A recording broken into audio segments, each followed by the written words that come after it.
Si no, nos podemos salir. ¿Ya? Sí, licenciado, muchas gracias.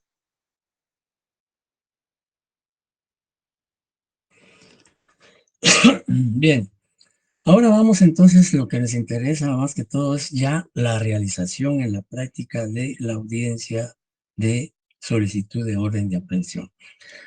Abordamos los aspectos teóricos anteriores porque era importante ponernos en contexto para ya ver cómo se desarrolla una audiencia unilateral en donde el Ministerio Público solicita al juez contralor de la investigación la detención de una persona. En el artículo 82, por favor, del Código Procesal Penal, y no es el artículo 82 porque ahí ya estamos hablando de la declaración, no, estamos, entonces, continuamos con los artículos que iniciamos en la primera diapositiva. Bueno, ¿qué es lo que debe hacer una vez que el juez haya señalado? Por ejemplo, el Ministerio Público le solicitó a través de, por teléfono, porque el artículo 109 del Código Procesal Penal dice que la solicitud de audiencias, tanto unilaterales como bilaterales, se pueden hacer por teléfono, por una simple nota o de la manera más fácil y práctica al juez para que el juez señale la audiencia donde se va a discutir, o más que todo donde el Ministerio Público va a hacer sus planteamientos y argumentaciones que sustenten o que fundamenten la necesidad de que el juez decrete, autorice la detención del sindicado. Entonces, veamos lo que dice el artículo 109 para ir repasando y que podamos pues, seguir memorizando los artículos. Artículo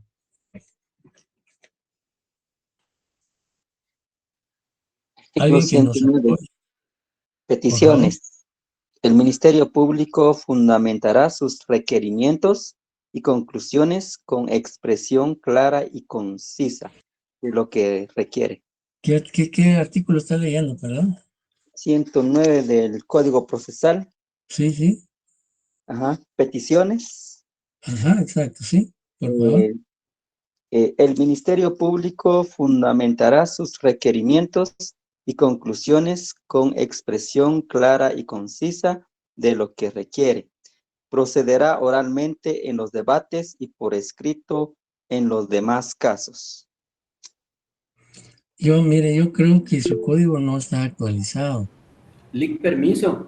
Le apoyo, licenciado. Por favor, Roxana.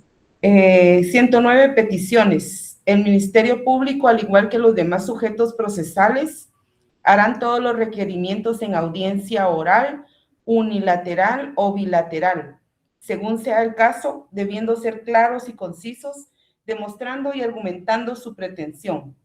El requerimiento de audiencia se podrá hacer de la forma más expedita, utilizando para el efecto el teléfono, fax, correo electrónico o cualquier otro medio que lo facilite.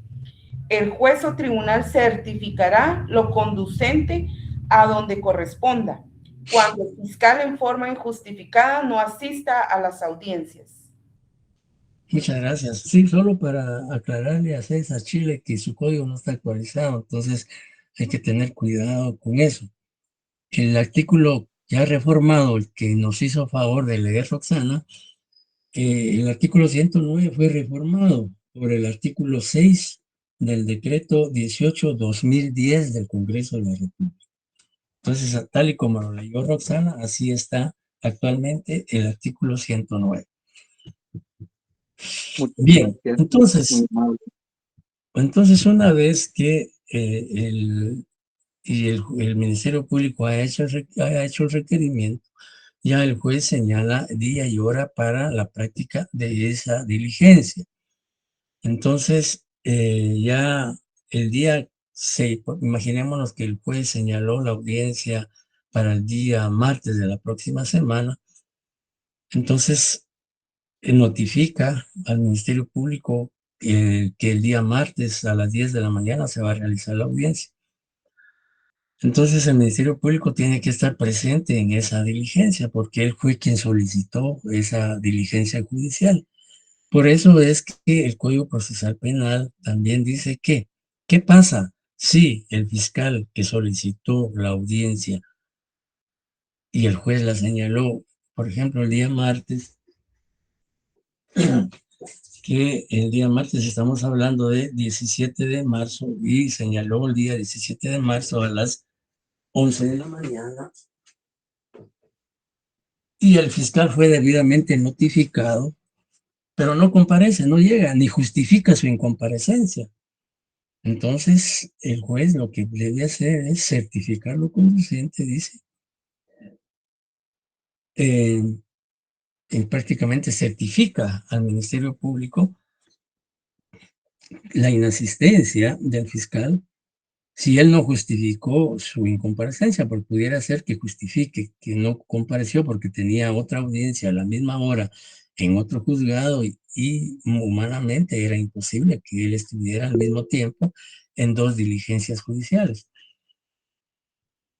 Pero si no justifica, entonces, debido a esa incomparecencia, el juez puede ordenar certificar lo conducente al Ministerio Público para que el fiscal sea investigado y pues pudiera ser sujeto de responsabilidad penal por un incumplimiento de deber o cualquier otro tipo penal. Bueno, Licenciado, entonces, ¿puede ser ¿perdón? declarado en rebeldía? No. Rebeldía es distinto. Rebeldía es cuando el artículo 79 del Código Procesal Penal establece claramente en qué casos se da la rebeldía en este caso, el sindicato, ¿ya? Pero aquí en este momento el fiscal que no compareció, pues precisamente se va a ordenar la certificación de lo conducente para que se investigue si él incumplió con su deber o incurrió en otro delito, una desobediencia, qué sé yo, y entonces ya siendo él sindicado, estando ligado a proceso y no obedece una orden judicial, entonces ahí sí ya podría decretarse su rebeldía, pero por el momento no. Gracias, licenciado. Entonces,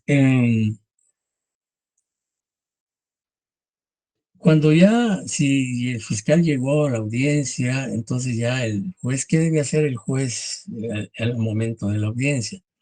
Pues primero, como se dice en la presentación, verificación e identificación del sujeto procesal que comparece a la audiencia.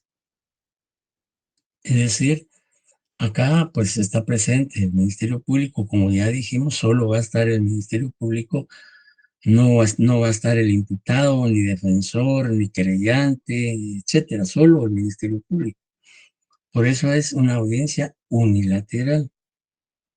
Entonces, el juez verifica la presencia del fiscal en la audiencia y pues también lo puede identificar, es decir, pidiéndole su documento de identificación, el carnet o carné, como funcionario del Ministerio Público que lo acredita no solo como funcionario de la institución, sino también que lo legitima para estar presente en esa audiencia. Puede ser que en la práctica, y lo que ocurre en la práctica, pues los jueces muchas veces ya conocen al fiscal, porque generalmente los fiscales pues se mantienen casi todos los días en juzgado, en diferentes juzgados, atendiendo audiencias, debates y cualquier diligencia judicial. Entonces, muchas veces los jueces conocen ya a los fiscales, pero eso no, digamos, no es obstáculo para que él en esa audiencia judicial, pues, pueda requerirle su documento de identificación, que lo acredita, como decía, como fiscal. Y para determinar y verificar que en efecto, pues él está legitimado para participar en esa audiencia judicial. Bien, Luego de eso, entonces ya el juez identificó al fiscal o al auxiliar fiscal, y pues obviamente ya el juez ya determinó, estableció que sí está legitimado, que sí es integrante o forma parte como funcionario del Ministerio Público. Pues entonces ya el juez le concede la palabra al compareciente o sujeto procesal, en este caso, Ministerio Público. La forma en que el juez le concede la palabra al fiscal dependerá de cada juez, la forma de ser de cada juez, el léxico, la terminología técnica y jurídica que utiliza el juzgador, pues eso ya varía dependiendo de cada juzgado y dependiendo, pues, la facilidad de palabra o el conocimiento, la experiencia de cada juez. Pero generalmente, pues, el juez lo que hace ya al momento de abrir la audiencia, pues dice, bueno, este órgano jurisdiccional señaló audiencia para el día de hoy a las 11 horas para que el Ministerio Público haga su planteamiento o su exposición respecto a la petición que formuló en su momento relacionado a la detención del imputado. Y para ese efecto, pues se le concede la palabra al representante del Ministerio Público o al agente fiscal. Esa podría ser una de las formas o maneras por las cuales el juez inicia la audiencia. Y entonces ya una vez que se le ha concedido la palabra al Ministerio Público o al agente fiscal o auxiliar fiscal o fiscal de distrito o regional, según el caso, pues entonces él ya inicia su exposición, su argumentación, etcétera, etcétera. Entonces, como lo señalamos en la literal D, dice, el compareciente expone sus argumentos y medios de investigación que fundamenten su petición.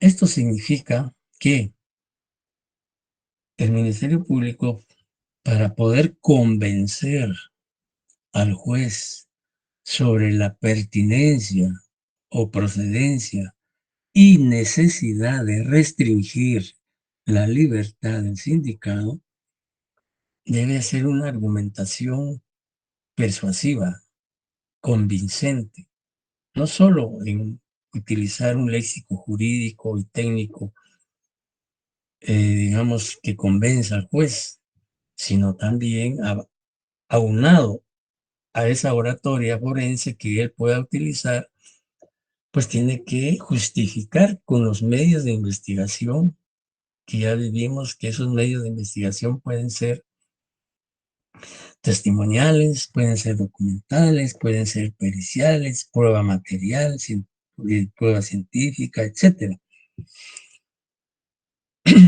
Ya, entonces tiene que argumentarle al juez primero que si en efecto existe la comisión de un hecho delictivo, tendrá que explicar por qué considera que en efecto sí hay comisión de delito, que también explicar la presumible o presunta intervención o participación del imputado en la comisión de ese hecho punible, pero no basta indicar que el imputado participó. ¿Cómo voy a acreditar?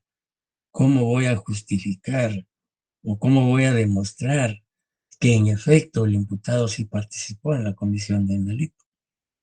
Pues a través de los medios de investigación que el Ministerio Público presentará al juez en esa audiencia. Actas de entrevista, acta de la declaración de la víctima, acta de declaración de testigos, informes, peritajes y documentos, pero que estos medios de investigación en efecto demuestren que el imputado pudo haber participado en el hecho delictivo. pudo haber participado como autor directo, como autor intelectual, autor por cooperación, etcétera. Cualquiera de las clases de autoría que regula el artículo 36, 35 y 36 del Código Penal.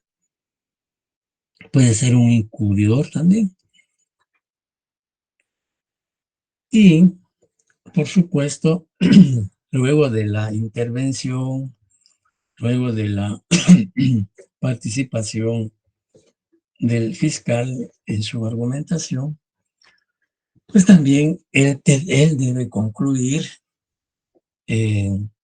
solicitándole al juez de que con los argumentos que él expuso y con los medios de investigación que presentó al juez y que obran en la carpeta judicial, es procedente, es viable jurídica y procesalmente que el juez decrete, autorice la detención del imputado. Entonces, eso es, podríamos decir a grandes rasgos, la función que desarrolla el fiscal o representante del Ministerio Público en esa audiencia.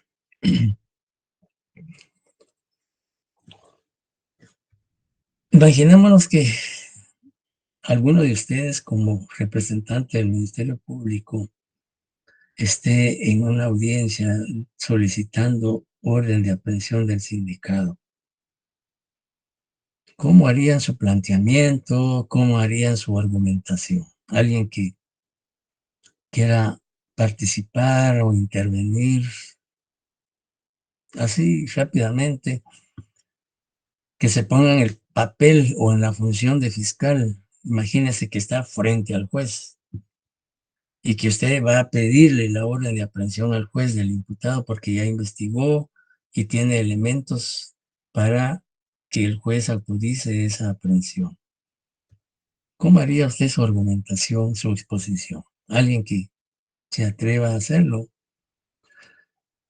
Antes del descanso de Semana Santa, ojalá el tiempo nos lo permita, pues vamos a realizar dos audiencias. Esta audiencia de solicitud de aprehensión y audiencia bilateral de primera declaración. Esperamos que podamos hacerlo, que el tiempo nos permita hacerlo. Pues sí, alguien que quiera hacer una argumentación, no importa cómo sea, aquí estamos aprendiendo todos. Sí, Roxana. Pues así breve, me atrevo a Hágalo, solo de esa manera aprendemos. bueno, Tenemos que animarnos a hacerlo.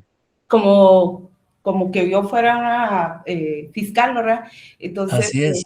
teniendo pruebas en mano, entonces yo iniciaría de esta manera. Señor juez, ante mí tengo los siguientes argumentos que son parte de la investigación que se ha realizado para que prueben o como prueba de que el imputado ha sido parte de cierto delito, ¿verdad? De esa manera iniciaría. Ya. Y ahí presentaría yo los argumentación persuasiva, o sea, la manera de convencer, ¿verdad? A través de los medios que yo tenga, documentación, entonces ahí le diría acreditando, justificando a través de facturas o a través de los testigos fulanito de tal, quien estuvo presente en el acto, pues más o menos así tengo la idea. Muchas gracias, muy amable. Pues sí, realmente sí abordó aspectos importantes, como por ejemplo mencionar que sí cuenta con elementos que justifican la detención, pero en este caso pues es necesario individualizarlos, ¿no? Tenemos como medio de investigación la declaración de la víctima que obra en acta número en acta de fecha tal, que obra ya en la carpeta judicial o que se adjunta en esta audiencia, etcétera. Sí, César, Chile.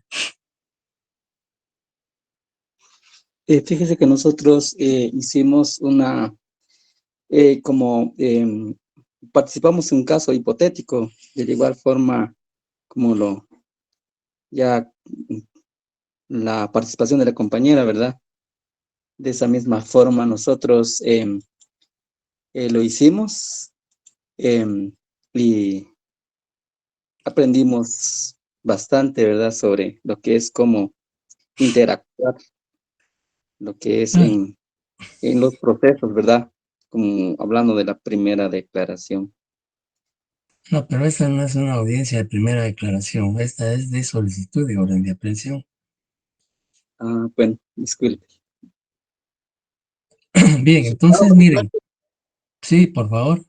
Bueno, en este caso, no sé si, por ejemplo, como fiscal, pues tiene que presentar, por ejemplo, señor juez, me presento yo, Joel Pides, en representación del Ministerio Público como fiscal, Ajá. a solicitarle la orden de aprehensión en contra de Juan José Pérez Alvarado por el delito de robo. Este fue encontrado en flagrancia según, por ejemplo, el acta legal por el oficial tal, el día 10 de marzo del presente año y reunidos los medios de prueba, que son primero el acta del policía, ¿verdad? Segundo, por ejemplo, se encuentra también un testigo que fue parte del hecho y en base a esos dos medios de pruebas preliminares solicitamos la aprehensión en contra del señor José y para que usted dicte la orden respectiva, ¿verdad? No sé si más o menos así sería la cuestión. Sí, bueno, también hay que destacar elementos importantes que usted mencionó. La argumentación o exposición del fiscal pues, también va a variar dependiendo la experiencia, la capacidad de oralidad que tenga el fiscal y también el léxico técnico y jurídico que va a utilizar. Eso va a depender de cómo sea cada fiscal. Por ejemplo, usted comenzó diciendo, bueno, comparezco en mi calidad de agente fiscal o en representación del Ministerio Público como ente responsable de la persecución penal y de la investigación de delitos de acción pública de conformidad con el artículo 151 de la Constitución Política de la República de Guatemala, con los artículos 1, 2, 257 del Código Procesal Penal, artículo 9 de la Constitución Política de la República de Guatemala, artículos 1, 2 y 3 de la Ley Orgánica del Ministerio Público, etcétera, etcétera. Esas podría ser así de simple, un inicio, pues, pero como les decía, eso cambia dependiendo cómo sea cada fiscal. Pero sí es importante siempre comenzar haciendo referencia a la calidad con que se está actuando en la institución que está representando, etcétera, etcétera, para luego ya encaminarse sobre lo que es ya la argumentación para, digamos, que justifique la detención y los medios de investigación que va a presentar. Sí, Julio Menéndez. ¿Qué tal, Lick? Buenas tardes. Solo tengo una consulta. ¿Qué tan larga tiene que ser esa presentación o esa promulgación, licenciada? Mire, generalmente ese tipo de audiencia es sí, muy extenso que sea, salvo que se trate de varios delitos, varios imputados, pues podría ser unas 2, 3 horas. Si es solo un hecho delictivo y es solo una persona sindicada, pensemos en 45 minutos a una hora. Eso va a depender del caso. Gracias, licenciada. Primero del caso y segundo, digamos, de la exposición del fiscal. ¿Verdad? En casos complejos, pues hasta se pueden tardar 1 o 2 días, dependiendo, pues, cuando se trata de bandas o de varios hechos delictivos, varios sindicados, pues obviamente ahí, pues, obviamente una audiencia puede ser de 1 día o puede ser de 12, todo va a depender del caso que se está planteando. Bueno, Licenciado, la verdad es que, miren, el próximo viernes, si podemos trabajar presencialmente, que yo prefiero hacer las audiencias en forma presencial y la vamos a hacer en la sala de juicios o debates, y solo estamos esperando que nos confirme un agente fiscal del Ministerio Público que va a llegar a apoyarnos para que él y yo voy a hacer la función de juez, etcétera. Entonces, queremos hacer la audiencia nosotros, para que ustedes presencien cómo se realiza, aunque ustedes creo que ya han tenido la oportunidad de ver este tipo de audiencias, porque hoy en día, pues, existen en las redes sociales, a veces se transmiten audiencias de esta naturaleza o pueden ir a un juzgado a presenciar, etcétera, etcétera. Si no hay inconveniente de que confirme el fiscal que hemos invitado, pues entonces vamos a realizar esta audiencia el día viernes de la próxima semana. En el caso de ustedes, a la hora 5:30 en la sala de juicios, primero Dios, siempre y cuando pues el tiempo lo permita y no haya ningún problema en que se pueda hacer en forma presencial. Bien, luego de que el fiscal exponga, etcétera, entonces ya el juez debe resolver. El juez tiene dos alternativas.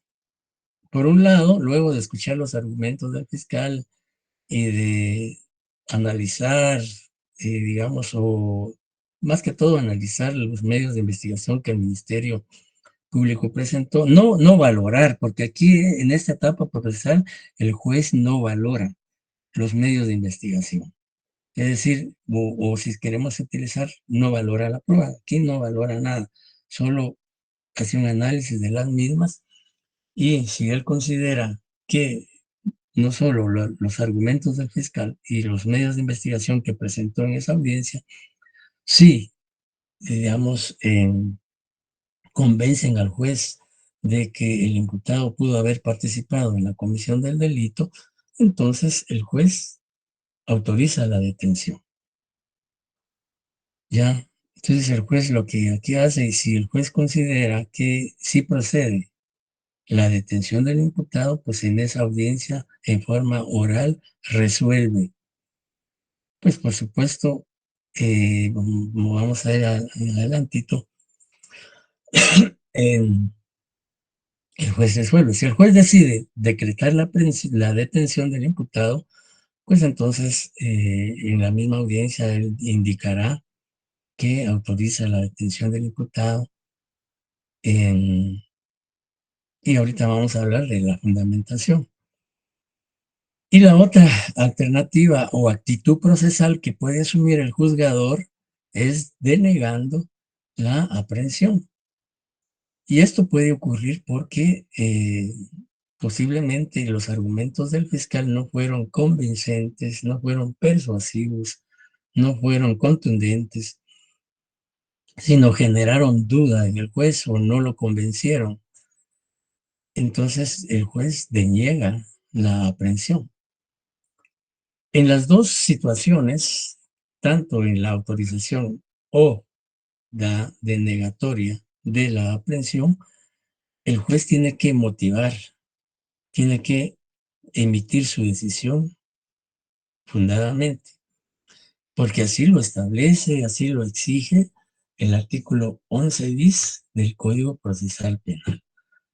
Si Roxana nos puede hacer favor de leer el artículo 11 bis, disculpe. sí, claro, licenciado, ahorita voy. 11 bis. Fundamentación. Los Ajá. autos y las sentencias contendrán una clara y precisa fundamentación de la decisión. Su ausencia constituye un defecto absoluto de forma. La fundamentación expresará los motivos de hecho y de derecho en que se basare la decisión, así como la indicación del valor que se le hubiere asignado a los medios de prueba. La simple relación de los documentos del proceso o la mención de los requerimientos de las partes no reemplazarán en ningún caso a la fundamentación. Toda resolución judicial carente de fundamentación viola el derecho constitucional de defensa y de la acción penal. Muchas gracias. Bien, Pues el juez tiene que expresar las razones, los motivos que tuvo para autorizar la detención o por la cual denegó la misma. Por eso se dice que su decisión debe ser motivada o fundamentada, es decir, que el juez tiene que darle a conocer, en este caso al Ministerio Público, las razones o motivos que él tomó en consideración para, uno, autorizar la detención, dos, para denegar la aprehensión.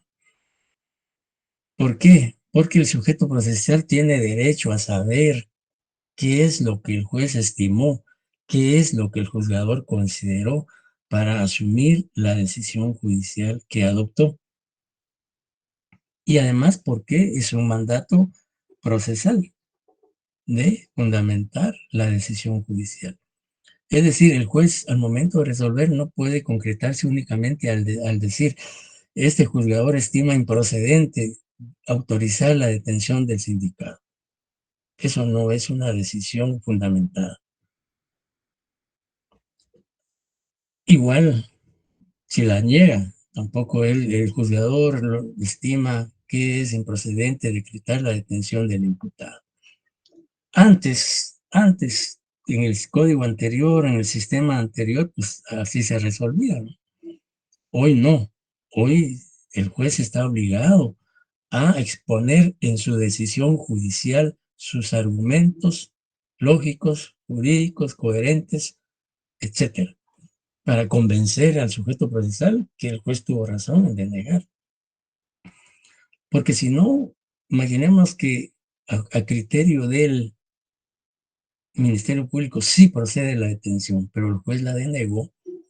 Al momento de que el fiscal lea o escuche, porque en este caso la decisión del juez tiene que ser en forma verbal en la misma audiencia. Es decir, en la misma audiencia el juez tiene que resolver y oralmente tiene que expresar los motivos, las razones por las cuales autoriza o deniega la orden de aprehensión. ¿Y por qué es que es necesario que lo haga? Para que el sujeto procesal, en este caso el Ministerio Público, haga un análisis de esos argumentos. Y si lo convencen, pues entonces el fiscal no impugnará. Pero si no lo convencen, entonces impugnará la decisión del juez a través del recurso correspondiente. En este caso, digamos, si se ordena la aprehensión, pues en su momento el defensor o el imputado podrán impugnarla, pues ya, entonces, igual el Ministerio Público, pues también podría impugnarla si se deniega la detención. Entonces, esas son las dos alternativas que tiene el juez.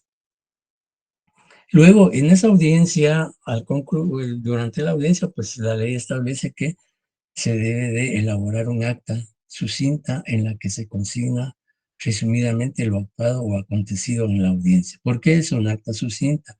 Porque es un acta resumida, es un acta escueta, en donde únicamente se va a hacer constar lo más importante que se desarrolló en esa audiencia, como por ejemplo, primero, pues el acta indicará el nombre del juzgado que realizó la diligencia, el número de la carpeta judicial, la comparecencia del Ministerio Público, que se le otorgó la palabra, que hizo su exposición y que resolvió el juez. Esa es un acta sucinta. Es decir, por eso, porque en ese documento únicamente se va a plasmar o consignar solo lo más relevante, lo más importante que aconteció en esa diligencia judicial. Luego de que el juez emita su resolución, pues entonces ya se notifica verbalmente al fiscal en esa audiencia, ¿ya? El artículo 160 y 169 del Código Procesal Penal establece lo relacionado a las notificaciones. El artículo 160, por su parte, señala que toda resolución judicial se debe notificar a los sujetos procesales. Y hay diferentes formas de notificar, digamos, a partir del artículo 160, pues se establece las diferentes maneras de hacer una notificación a los sujetos procesales, que puede, digamos, en este caso, como fue en una audiencia, pues en esa misma audiencia se notifica al Ministerio Público. Y el Ministerio Público en esa audiencia queda debidamente enterado y notificado de la decisión del juez. Y aquí en esta audiencia, en esta misma audiencia, el Ministerio Público puede impugnar, imaginémonos que el juez denegó la detención del imputado, pues entonces en esta misma audiencia el fiscal puede promover el recurso. En este caso sería un recurso de reposición de conformidad con el artículo 402 del Código Procesal Penal. Salvo que el juez haya resuelto, haya dictado un auto razonado, fundamentado, no mediante un decreto, sino un auto, entonces ahí procedería el recurso de apelación de conformidad con el artículo 404, numeral 10 del Código Procesal Penal. Pero si no fue por auto, sino un decreto, porque el juez luego del análisis que hizo, decidió denegar la detención, entonces el Ministerio Público puede impugnar en ese momento, en esa audiencia, interponiendo el recurso de reposición. Luego, pues ya al dar debidamente, quedar notificado al Ministerio Público de lo que el juez resolvió, entonces ya concluye la audiencia, el juez da por concluida la audiencia, es decir, cierra la audiencia. Y pues en este caso el Ministerio Público estaría, y como es el único que estuvo presente en esa audiencia, pues entonces prácticamente se cierra la audiencia, el juez se retira, el Ministerio Público se retira, etcétera, etcétera. Esa es la manera en que se realiza una audiencia unilateral de requerimiento de orden de aprehensión por parte del Ministerio Público. Puede ser también una audiencia unilateral que solicite el defensor para cualquier actuación, ¿ya? O el querellante. No necesariamente solo el Ministerio Público solicitando aprehensión, sino puede ser cualquier sujeto procesal requiriendo la práctica o la autorización del juez para la realización de determinado acto o diligencia judicial o de investigación. ¿Alguna duda o pregunta antes de reiterar alguna información?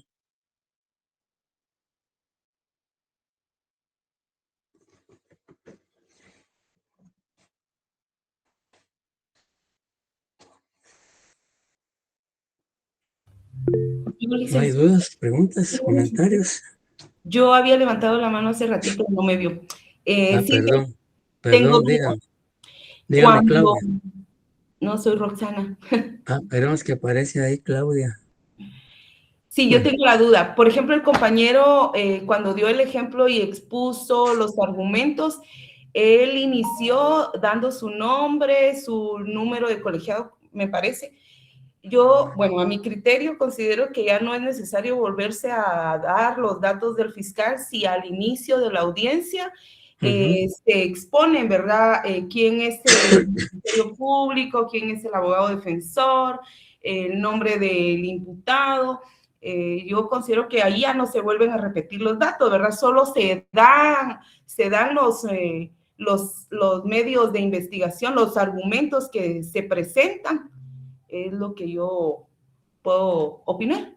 Sí, en efecto, ya no es necesario pues dar el nombre, en este caso del fiscal o el representante del Ministerio Público, sino solo decir, bueno, en mi calidad de representante del Ministerio Público o en mi calidad de agente fiscal en representación del Ministerio Público, comparezco a esta diligencia judicial o a esta audiencia para reiterar o para solicitar orden de aprehensión en contra del imputado Juan Pérez López por el delito de hurto agravado. Y para el efecto me permito exponer al señor juez los argumentos siguientes. Entonces él comienza su exposición, su alocución, etcétera, etcétera. Gracias, licenciado. Yo considero que nos hace falta mucha práctica para poder interactuar y tener ese vocabulario ya de un propio de abogado, ¿verdad? Entonces, No, y la idea es que lo hagamos pues en la práctica, en las audiencias que vamos a tener, en las que ustedes van a realizar y sobre todo en el debate que cada grupo va a presentar. Porque lo importante es que empecemos a desenvolvernos, a utilizar léxico jurídico, léxico técnico, a tratar de controlar nervios, de movimientos corporales, de cómo dirigirse al juez o al fiscal, a los sujetos procesales que estén presentes en una audiencia, etcétera, etcétera. gracias. Eso creo que la práctica nos lo va dando conforme vayamos participando en las diferentes actividades que el tiempo nos permita realizar. Claudia Valiente quería preguntar algo, perdón si no la di o no le di la palabra al momento que lo solicitó, por favor.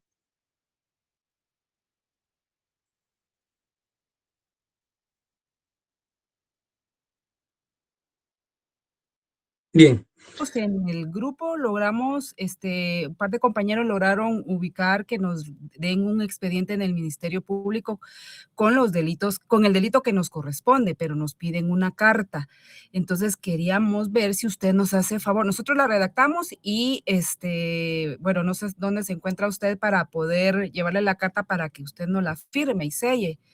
mire, yo voy a estar el martes en la facultad, en el cubículo 205, edificio S7, segundo nivel, a partir de las 16 horas, 4 de la tarde, porque a las 5 voy a realizar el examen extemporáneo en ese lugar.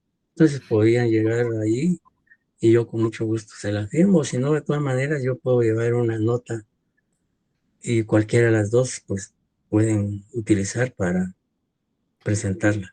Está bien, gracias, licenciado, le agradezco mucho. Entonces lo molestamos el martes. Con mucho Gracias. gusto, con mucho Gracias, gusto. licenciado. Bien, entonces si no hay dudas y preguntas con relación al tema que hoy analizamos rápidamente, entonces solo reiterar lo que yo informé al inicio de la clase, que el día lunes pues teníamos programado el examen extemporáneo, pero como no vamos a tener clase presencial, sino virtual, debido a que todavía hay exámenes que se van a realizar el lunes y van a utilizar las aulas, pues entonces vamos a tener que trabajar en forma virtual. Y como habíamos señalado el examen para el lunes, entonces lo vamos a realizar el día martes en el cubículo 205, que es la coordinación de directores de área, en el segundo nivel del edificio S7, a partir de las 17 horas. Así es que, por favor, compañeros, que siempre y cuando hayan presentado su solicitud dentro del plazo que establece la normativa de la facultad y hayan justificado su inasistencia al examen, entonces pueden examinarse ese día y que será la última oportunidad. Así es que si no hay más que ustedes comentar, pues entonces concluimos nuestra jornada de esta tarde-noche y primero Dios nos estaremos saludando entonces el día lunes con ustedes, que sería la segunda hora, ¿no? A partir de las 7 de la noche. Así es, ¿verdad? Sí, así es, licenciado. Así es, Y pase feliz noche. Y buenas noches, buen descanso, nos vemos el Feliz lunes. noche, licenciado. Bendiciones. Buenas noches, noches. licenciado. Buenas noches, buenas noches. Lic, disculpe, ¿solamente el día lunes va a ser virtual o también el día viernes? No, el lunes nada más. Si el viernes trabajamos, si el viernes no hay interrupción por leída de boletín o cualquier otra cosa, entonces lo vamos a hacer presencial. Vamos a tratar de que practiquemos o realicemos esta audiencia que vimos hoy. Gracias, licenciado. Para servirle. Feliz noche.